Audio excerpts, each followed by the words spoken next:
found early on that This Is It started to take on all these meanings, you know, and it wasn't just about a return to the stage and selling albums, but all of his songs and all of his short films always spoke to, you know, humanity. If they say why, tell them that it's human nature. Why, tell you it that way.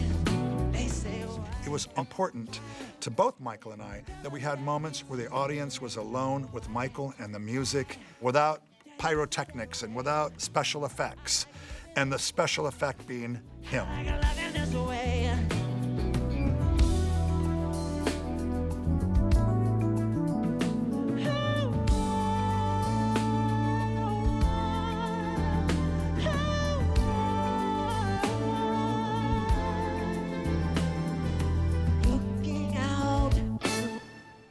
You could put a spotlight on that guy and just have a piano player, and it would have been riveting. I mean, he puts his whole body into singing a song. The audience gets to see it at a live show. They get to see the passion he puts into a song.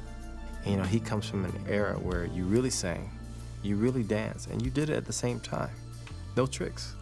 And you either could deliver your record or you couldn't. I think that's a lost art today. There was also material that Michael and I agreed it should remain sacred. Billie Jean is perfect. It was a place for him to invent. But you didn't need to change the nature of it. You know, he came out, he put the jacket on, he put the glove on, he had his high, you know, water pants, and you left him alone. Billie Jean is one of Michael's iconic pieces and performances. Not many artists have been able to convey just as powerful a message through a dance than they do in a song. And I think that he had that sort of uncanny ability to do both. You couldn't drag those kids away from being in front of the stage watching Michael. They were there every second they could be, glued to him. You know, and he would apologize to them sometimes because he'd say, you know, I'm trying to save my voice. My voice is still, you know, I'm building it back, and I'm not going to dance hard today. And they were just like, you know, they just wanted to be there.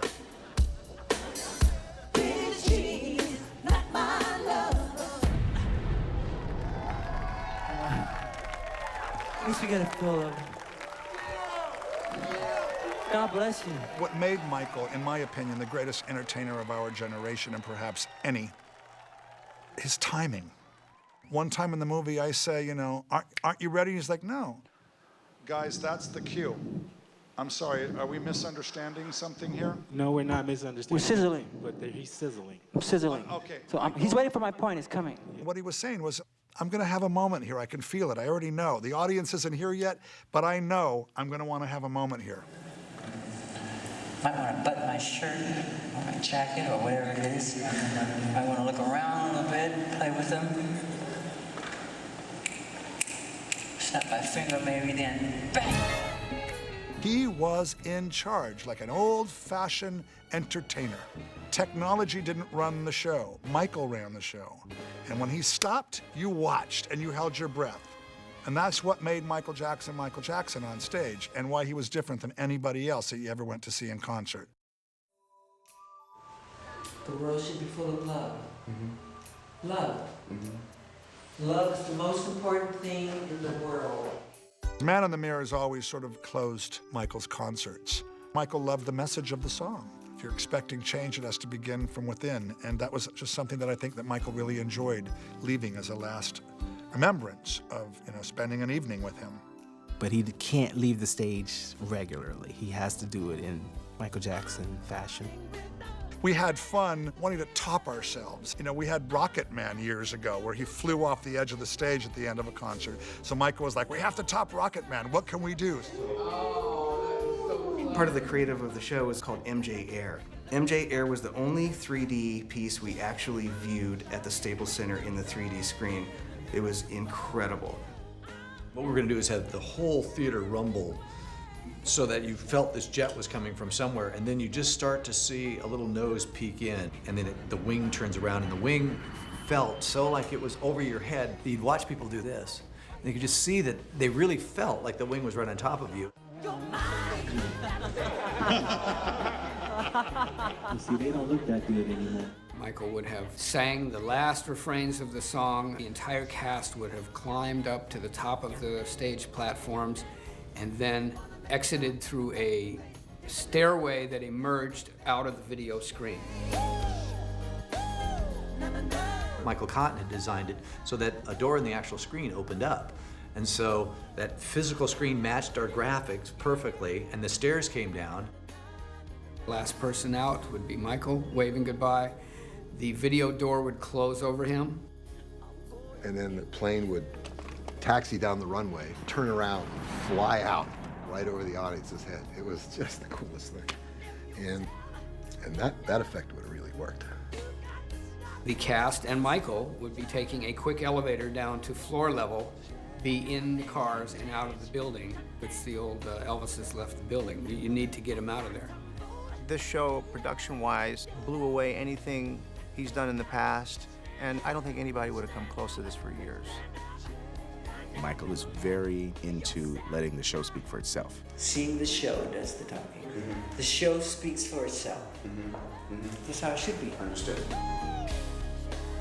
You know, he goes, it hurts the show when you talk about all of that too soon. You know, so it made sense to me.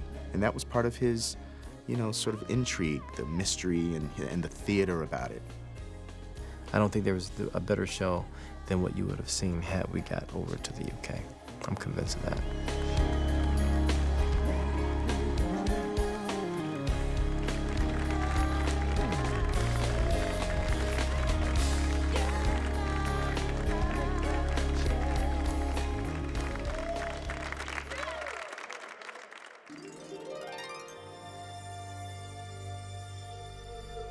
That last rehearsal day was it.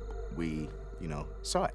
We realized it. You know, the goal had been reached, that the show had found itself, and the tone of it, the pacing of it was all there.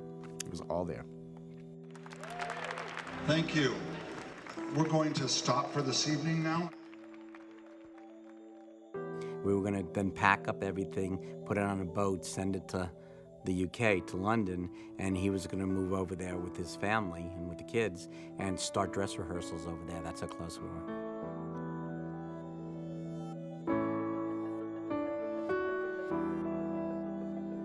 It was just really sad, you know, when he passed, because all of us felt so, you know, together and ready to do this, and Michael seemed so happy and ready to put on the show. God bless you. I wish he had, you know, gotten to do the first show, you know, gotten to open at O2, because I knew it meant so much to him. You know, he was young enough to do it. You know, his kids were old enough to appreciate it. The fans wanted it. You know, I know he missed the stage. He was so looking forward to this, so looking forward to doing what it was that he loved all of his life. And no one invested in it more than he. And he was a part of all of it, every bit of it, from the costume designs and choreography and music and vocal arrangements, from the lighting and the scenic, you know, production design to the films. Michael was, you know, the man in charge. It's really, really sad that that the entire vision that he, Michael, Kenny, and Travis had, and we all put together, didn't get a chance to be unveiled as they all saw it as one collective piece of work, you know, the masterpiece, you know, but the masterpiece still in our hearts and our memories, and it can only be looked at as a highlight in anyone's life to have been part of something like that. We'll just run for a sound check, man on the mirror. Okay. And then we'll talk about the ending. MJ Air. Your favorite part. Yeah. Right? We love that. You know, the fact that we're able to share with the world what that process was like, you know, in the documentary is something I'm very grateful for, because I think, you know, a huge tragedy would have been to, you know, let these ideas not happen. None of us ever expected to be doing this kind of a film. You know, there were no cameras, you know, on tripods and booms. There was no design. You know, really, it was just fragments, pieces. It's like creating a mosaic to tell a story out of like little pieces that we somehow miraculously were able to put together. All of the key players in the project were always committed to carrying this vision through, and none of us ever gave up on any of these ideas. Michael was so passionate about these ideas. You know, we all had a burning inside of us to carry them forward. You know, we did it with love and always with Michael in our hearts, always with Michael in our minds, 7 days a week, cutting the picture together. You know, the first thing every day and the last thing every night was, you know, that Michael was ever present. You know, what would Michael do? I think what we want out of this film is for people to see the real Michael Jackson. For so many years, there was just so much out there that was just so wrong and just so, you know, just untrue. And for people to be able to see him as a person and to see him creating and to see him doing what he does as an artist, that's what we hope people get to see. You won't get the full production show. To me, you're getting something better. You're getting to see the process of a genius, of greatness. Getting an inside peek of something that not too many people get to see. This was a guy that had really come full circle, and he was really ready to show the world best of Michael Jackson. And that was worth being there every day. And that's what I miss the last time I saw him. I'm proud to be able to say that I was a participant and that I helped. He trusted me, and it's really one of the great gifts of my life to have earned that trust and to have been able to, you know, collaborate with him and to just, you know, to take part. I mean,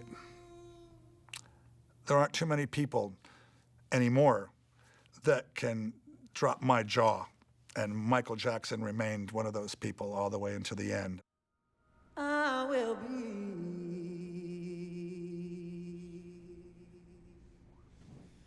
there.